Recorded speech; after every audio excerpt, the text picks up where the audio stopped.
Believe it or not, there are some parents out in the world who are worse than enemies for their own children. In this video, we're going to be going over the stories of 3 parents just like that and the unbelievable torture they put their own children through. Number 3, Suzanne Knorr. Teresa Knorr had a troubled childhood. By the time she was 16, she had gotten so sick of being at home that she ran away with a man named Clifford Sanders. The two got married shortly after and had a daughter together. Since they were both very young, they fought a lot. Eventually, all the fighting and bickering led Clifford to decide that he was going to divorce her. On the 6th of July, 1964, Clifford told her that they were over. When he was walking out the door, Teresa shot him in the back with a rifle. The bullet hit his heart and he died instantly. Teresa managed to get away with that murder, citing that she was acting in self-defense. Since she was pregnant with her second child at the time, the courts went easy on her and she got away. Suddenly, Teresa found herself to be a single mother of 2, her eldest, Howard, and her second, Sheila. To cope with her life, she began drinking heavily.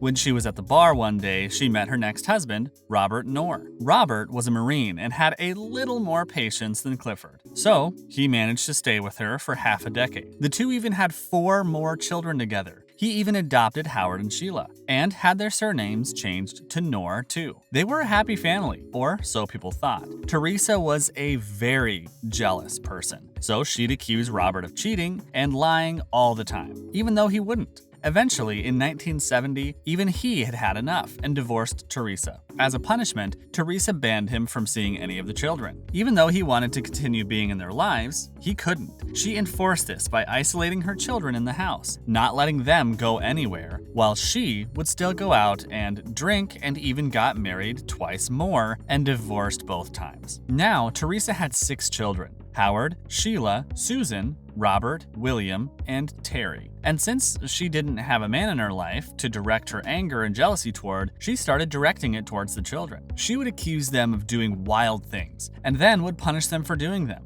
The punishment was to be beaten with a 3-foot, 1.5-inch thick board, while their siblings held the one being beaten down. The abuse didn't stop there. She would also put out cigarettes on their bodies, wouldn't let them sleep, make them do homework in the blaring heat, would throw knives at the children as a game, and even locked her youngest in the freezer for saying that she doesn't take care of her kids. The worst of it all was directed at the 2 oldest daughters, Sheila and Susan, who were forced into prostitution to help pay for the expenses of the home. When Susan tried to run away, she was punished by being gagged, handcuffed, force-fed so she would gain weight, and beaten for 2 years. Eventually, on one of the days, Teresa gave Terry a gun and told her to keep an eye on Susan. A loud thud startled her, and the gun went off. The bullet didn't kill Susan, but got lodged in her back. Teresa didn't let her go to the hospital. She put her in a tub and handcuffed her to it. Susan had to stay there and somehow miraculously recovered too. At that point, she begged her mother to let her go, saying that she'd disappear and never tell a soul what happened. Teresa agreed, but on one condition: that Susan would let her take a bullet out of her back so there's no evidence left against her.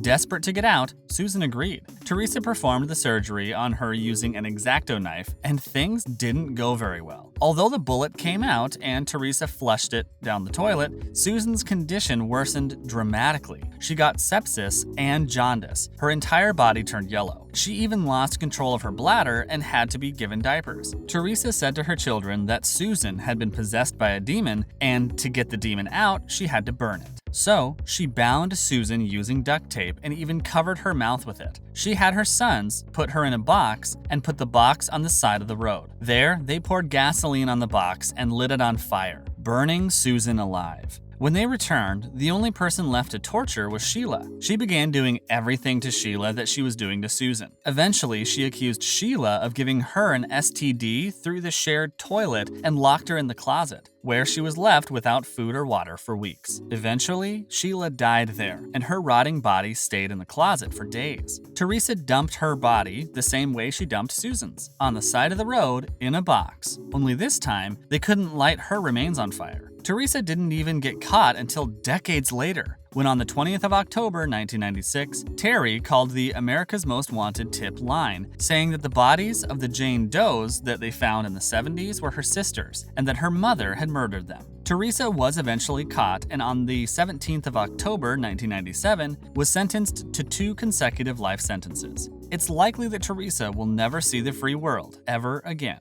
Number 2. David Sherrill. On the 31st of December 2013, an Arizonian woman called the police worried about her 13-year-old son, David Sherrill. She said that her ex-husband, 51-year-old Gary Sherrill, had taken her son to his home for a few days, but hasn't come back with him. It had been a while, and he had stopped picking up her calls. She knew in her heart that something was wrong, and that David needed help, so she asked them to conduct a welfare check on Gary's house. She also told them that Gary wasn't the most stable person. His neighbors even said that they didn't really think that David was even Gary's son because they barely saw them together, adding that Gary had put tinfoil up his windows and no one could see or hear anything coming from the house, and David never came out to play. It was all very, very strange. When the police got to Gary's house, they asked him if he had seen David, adding that they had been called because his mother hadn't seen or heard of him ever since he left with Gary. At first, Gary tried to deflect. He told them that he hadn't seen the boy for days, and that he did drop him back. But then, he suddenly became very panicked. He started rambling on, saying things like, "I'm a good man. I'm a Boy Scout leader. I wouldn't hurt children." This raised the police's suspicion.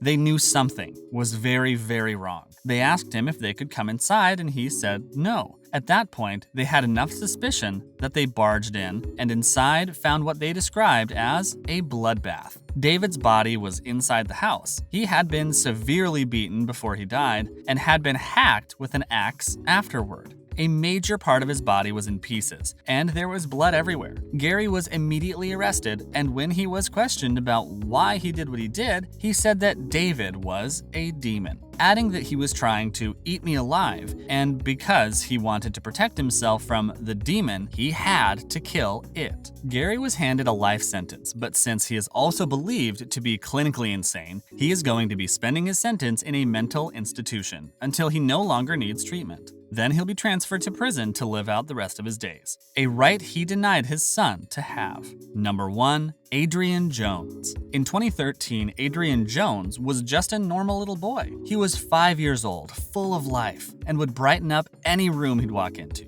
Adrian was placed under the care of his father, Michael Jones, and his wife, Heather, when he was 2 years old, after the CPS found him at the house unsupervised. Little did they know they were putting him in a place far, far worse. Within 3 months of moving in with his father, things started to get really bad. Michael was a gun freak and had them all over the house. Heather was a drug addict, found high all the time. It was an environment that wasn't fit for a child. He was left there to fend for himself. The parents started abusing Adrian. They would beat him, lock him up, deny food or water, and leave him out in the cold. People in the area would see Adrian's condition and would call Child Protective Services hotlines. The hotlines flooded with complaints against the parents. In July of 2013, Adrian even had an interview with a Child Protective Services officer. At that point, Adrian clearly said to the officers, "My daddy keeps hitting me in the head and punches me in the stomach, and my mom keeps pulling on my ears and it really hurts. Mommy and daddy lock me in my room by myself. Mommy and daddy can't feed me." He even went as far as to say that his father kicked him in the head so hard that little bone came out. Yet, Adrian was only removed from the home temporarily and released back to his father on the condition that he would follow aftercare instructions. But by then, Adrian had angered the parents and they didn't want to care for him anymore. They just wanted to punish him. Heather would go on Facebook rants about Adrian, even going as far as to say that she wanted to kill him. They started torturing the boy. The pair would beat him up, strap him to an inverted chair for hours on end, making his body swell up. He would be left out in the cold holding tiki torches made to stand in a filthy pool that was freezing, and would even end up eating from the trash because of how cold and hungry he was. To kick things up a notch, he would even be shot by a stun gun, which would send powerful shocks through his body for 20 seconds at a time. His every waking moment was in agony. Around October of 2015, Adrian had become a shell of the person he used to be. He was severely malnourished and lost the ability to fight back against the abuse. He was locked in a shower cabin and left there to die. Right before he died, he screamed out for help, saying, "I'm going to die," but no one cared. Instead, Heather told him to suck it up. Adrian died not long after. The parents still didn't care about him. They left his body in the shower cabin for over 2 weeks, rotting. They then went out to buy 6 feeder pigs and fed them the remains of Adrian. However, some of him was left behind and found on the 20th of November 2015. Michael and Heather were arrested, but there wasn't a lot of hard evidence against them until Heather asked her former landlord to back up a few photos of her children from her iCloud account. When she logged in, she found horrific, detailed photos and videos that Heather herself had recorded of Adrian being subjected to the abuse. They were both sentenced to life in prison. And with that, we wrap up today's video. What part of the stories did you find the most unbelievable? Thanks for watching.